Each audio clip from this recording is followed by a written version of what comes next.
if we maintain it, as the dollar has gotten stronger, despite the fact that the markets are selling off, which is a interesting change for the markets in terms of what's going on, in terms of the dollar getting stronger and the Dow Jones getting weaker. Usually it's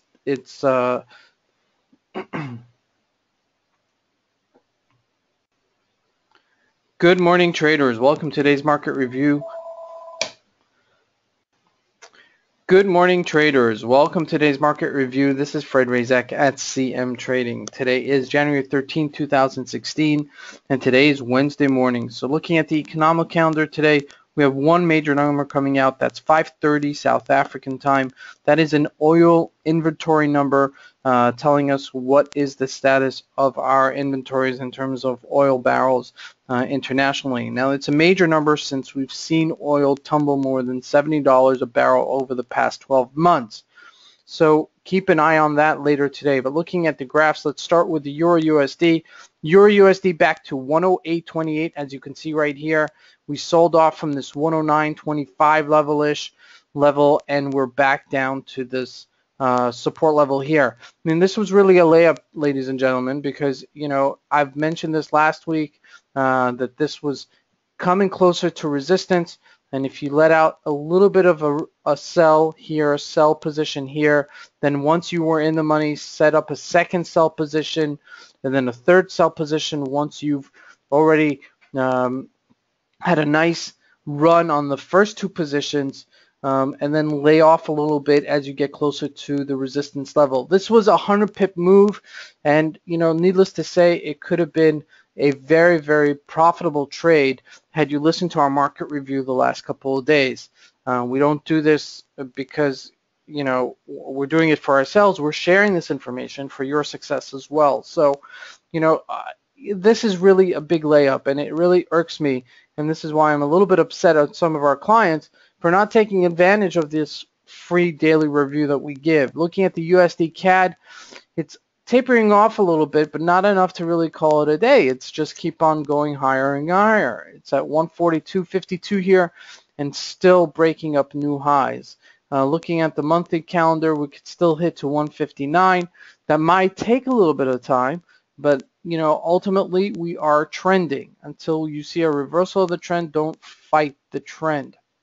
Looking at the Dow Jones yesterday, we rallied about 50 points yesterday, and rightfully so, as we're hitting this next support level of 16,137.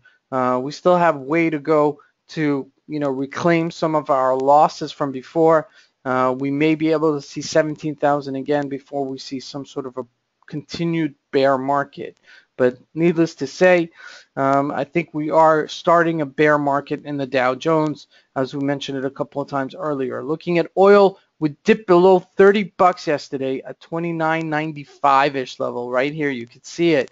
That's the print. That's a major, major print. Now, with the oil inventories coming out today, it should be kind of interesting how oil will respond to it.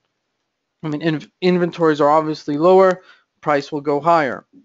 If the inventories are very high, price could even hit $20 a barrel, which is ridiculous because we haven't been on these levels since the 1990s.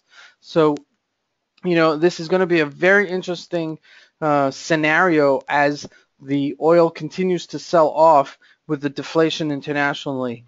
That's going to be very, very, very interesting to see. Looking at gold here, we're at 10.85. Not much of a move since yesterday, but a beautiful double top here at 11.08, as we mentioned yesterday. So it should be kind of interesting how we respond to what's going to happen with the commodity of oil later today. Looking at the USD ZAR still selling off a little bit after this big run up to 1772, and we're trading at 1646 right here. We're tapering off as we did right here after we tapered off. But surely enough, if we don't cover this hole, you could rest assured that we may even go higher, which is a very scary element for the South African economy. So keep an eye on the USD ZAR. But for today, the GBP Japanese yen just bouncing a little bit after hitting this threshold.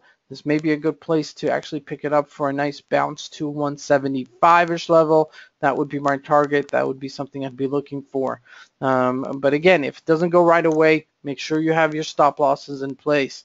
This is Fred Razak at CM Trading. I want to wish you guys a great trading day. Thank you.